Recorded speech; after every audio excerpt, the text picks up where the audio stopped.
right on the Chevy pickup. I have it running at, is it 1200 RPMs or something like that. We're getting down to 38 degrees Fahrenheit out the dash.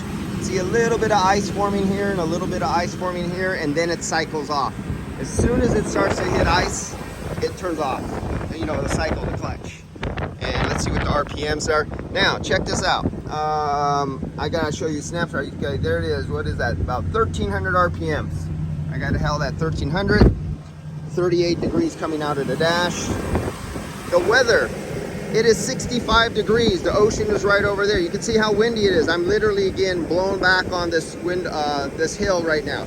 It's 98 degrees right there. I'm picking up the temperature. It says 98 degrees. You go, how can it be 98 degrees when you're on a hill, 65 degree air? Because the fan, it's so high pressurized and that fan is working so much, the air is literally wrapping around here and the air is hitting. When I put this down here, it's 90 some degrees right here. The air is pushing down around and it's getting sucked right back in on this hill with an upward wind of 65 degrees Fahrenheit in Pacifica.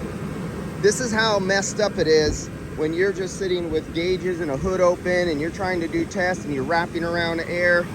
And look at the high side pressure, 194 degrees. This was 220, but once the thermal fan clutch kicked in properly, and it's old, we got 190. It's steady now. It's no longer going up and down. The high side was going up and down because of the fluid thermal fan clutch. It was not quite kicking in. It took a long time. This is like after 20 minutes of high idle running before it finally kicked in and held. And it just kicked out right now.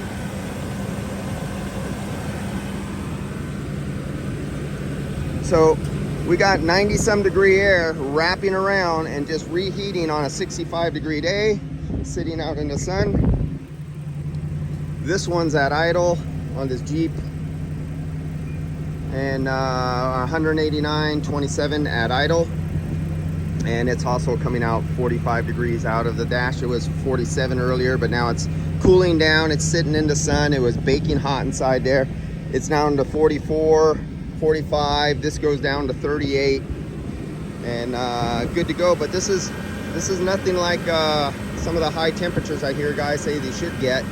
And this thing like perfectly, beautifully cycles out just as the ice starts forming on both of them. It's not just forming here, it's also forming here. Just starts the ice, clutch cycles out. Perfect. See you guys later.